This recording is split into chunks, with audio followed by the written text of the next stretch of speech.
buat saya ada simbol-simbol yang ingin disampaikan di situ, bahwa lagi ngantar anak loh, terus dihadirkan di situ anaknya yang masih bayi, dan juga si Kino datang, cuk cuk cuk cuk cuk gitu ya. Buat saya ini cara kayak misal untuk mengambil hati penonton. Ini sama dengan kayak koruptor tiba-tiba pakai kerudung sama pakai peci.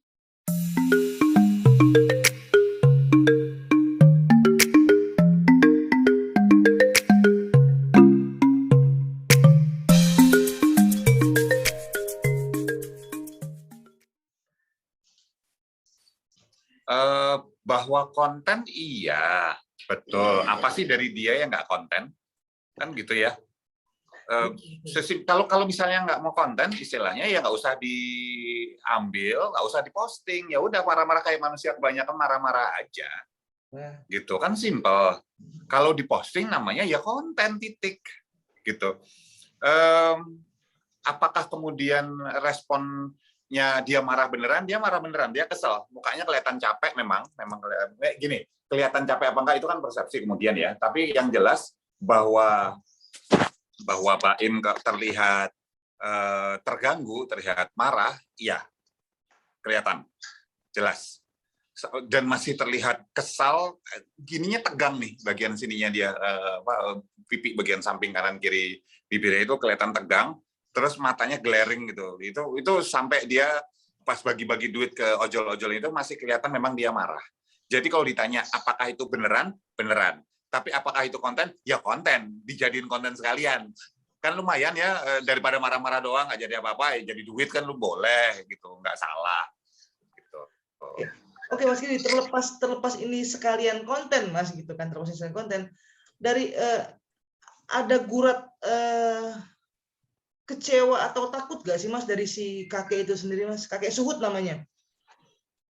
Kakek Suhutnya itu lebih terlihat dia sedih sih. Ini orang kayak orang yang lagi sedih itu kan, sedih itu tahap awal. Berikutnya setelah sedih itu despair atau putus asa. Nah, saya nggak tahu apakah dia putus asa karena satu hal atau tidak, tetapi dia itu sedih. Nah, yang perlu saya garis bawahi di sini, kakek ini sebetulnya tidak minta-minta kalau buat saya berdasarkan video yang singkat itu. Yaitu kakek itu sedang berusaha mau jual sesuatu. Faktanya adalah kakek itu bilang, yang terlihat di video baik-baik sama Baim, kata-katanya, gini, saya jualan ini belum selesai, udah dipotong.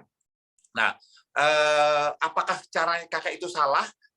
Baim berhak buat saya untuk bilang dia nggak suka cara itu. Salah benar kan akhirnya pada sisi pandangnya si orang yang mengalami, gitu loh. Apakah ngikutin orang salah? Ya nggak juga kalau kita misalnya jalan kemana gitu ya, ke sebuah tempat pariwisata, kan banyak sekali tempat di Indonesia kita diikutin banyak orang gitu ya, berjualan, dikejar-kejar gitu. Apakah cara itu salah? Buat saya, kalau buat saya yang jalan, ya buat saya cara itu salah. Tapi buat orang setempat, ya itu yang cara dia tahu supaya bisa jualan, dapat barangnya kejual gitu loh. Cara yang dia lakukan buat saya nggak bijak. Saya loh ya, ini opini saya pribadi, bahwa cara dia nggak bijak. Kenapa? Kita nggak tahu loh. Ini faktanya ya. Faktanya adalah ada orang ngikutin. Itu fakta. Itu nggak bisa nggak kita lawan deh fakta itu. Fakta berikutnya adalah bahwa orang itu ngomong sama Baim. Itu fakta kedua. Fakta ketiga adalah dia berusaha menunjukkan sesuatu yang kantong plastik warna hitam di motornya yang kemudian dipotong langsung oleh Baim. Itu fakta ketiga. Nah, kemudian berdasarkan fakta-fakta ini kita melihat bahwa Baim langsung berkesimpulan bahwa orang ini ngemis, bahwa orang ini minta duit, bahwa orang ini caranya salah menurut dia. Itu opini yang opininya Baim. Gitu. Nah, apakah kemudian Bapak itu jadi salah dan Baim itu pasti benar? Jawabannya tidak. Belum tentu Baim salah dan belum tentu Bapak ini tidak benar. Maksudnya apa? Gini, kita nggak tahu loh kondisi Bapak ini sedang dalam misalnya contoh sebetulnya sakit berat apa enggak. Kita nggak tahu. Yang menyebabkan dia nggak bisa misalnya jadi ojol misalnya. Kita nggak tahu apakah motornya itu motornya dia sendiri atau bukan. Yang syarat untuk ojol bisa jadi itu motor pinjaman, berusaha setengah mati untuk bisa dapat pinjaman motor dan kemudian bisa ngejar untuk jualan ke Baim Wong. Gitu. Yang harapannya mungkin begitu viral, kemudian Baim, teman-teman semuanya bantu ya larisin Bapak ini. Kan biasa ya kalau konten kayak gitu ya. Iya. Dibantu larisin gitu ya. Terus ditanya, Bapak jualan setiap hari apa enggak? Gitu. Oh, setiap hari di daerah mana? Terus dia sebut daerahnya, terus disebut gitu. Teman-teman, kalau lewat daerah sini, lewat apakah daerah misalnya daerah mana lah segala macam gitu, di daerah Jakarta atau Depok atau Bogor atau manapun, berharap kemudian orang nanti lewat situ bantuin. Kan bisa jadi seperti itu harapannya.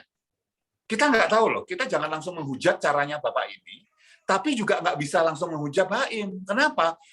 Kita nggak tahu Baimnya juga lagi kondisi. Kita fair ya. Dua pihaknya harus fair. Jangan kemudian mentang-mentang Baim orang kaya, terus orang yang sini nggak punya, kemudian Baim yang salah. Ya nggak fair juga gitu loh. Apakah orang yang nggak punya nggak bisa salah? Apakah orang kaya pasti benar terus? Kan juga enggak. Gitu. Kita fair pada dua belah pihak ya. Si Bapak ini kita nggak tahu kondisinya, Baim kita nggak bisa tahu kondisinya. Dikit bisa lebih bijak, jangan kemudian di depan Bapak itu kemudian bagi-bagi duit terus bilang, gini kerja. Kalau saya boleh ngomong sama Baim, saya akan ngomong sama Baim. Kita nggak tahu loh, iya, waktu Baim klarifikasi, dia bilang kalau kamu berada di posisi saya, kamu pasti beda banget nih. Ya, coba sekarang kita di posisi Bapak itu juga gitu loh. Iya kan? Kalau mau fair gitu dong. Ya, untuk Baim gitu. Mau fair kayak gitu juga. Lu klarifikasi bilang bahwa coba di posisi saya. Kita ngerti kok posisinya, bisa lagi capek, bisa lagi segala macam nah. Tapi posisi Bapak itu kita nggak tahu. Ketika bilang, ini dong kerja, nih teman-teman media kerja, nih ojol kerja. Kita nggak tahu loh, Bapak itu sedang sakitkah? Orang yang dia cintai sedang sakitkah? Jadi depresi itu bisa membuat orang nggak bisa kerja loh. Dalam klarifikasinya buat saya ada bagian yang nggak fair karena nggak disebutkan bahwa Bapak itu bilangnya minta duit. Mungkin benar dia jualan kan minta duit. Memang ada dagang minta bekicot gitu. Nah, tetapi ketika menanggapi dengan cara seperti itu buat saya sih, aduh, sayang sekali. Padahal itu bisa jadi konten yang keren banget loh.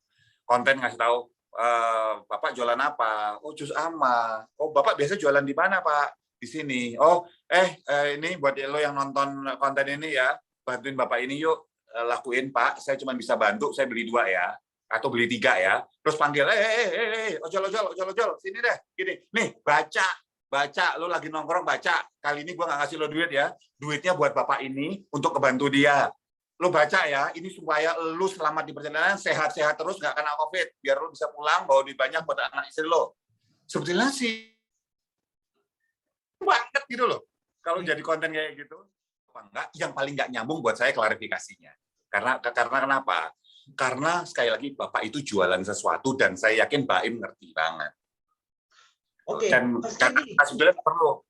sebetulnya kata-kata yang paling nggak perlu buat saya adalah ini bukan klarifikasi ya, cuma ngomong aja. Oh, come on lah. Bukan klarifikasi, tapi cuma ngomong aja itu udah klarifikasi. Ini sama dengan orang ngomong misalnya, saya nggak ngomongin orang ya, tapi kamu tahu nggak orang itu begini. Lalu kita ngapain? Oke, berarti itu bukan bentuk klarifikasi ya Mas Kirdi ya? Bentuk pembenaran nggak sih? Pembelaan dan pembenaran diri? Itu adalah klarifikasi yang isinya adalah buat saya banyakkan berat sebelah. Yaitu berat sebelah kemana? Ke dia. Kalau mau nggak berat sebelah, simpel gitu ya. Kasih tahu semua faktanya bahwa Bapak itu ngomong bahwa dia mau jualan sesuatu. Kan dia jadiin konten tuh yang video itu, kan dia berarti dengerin ulang.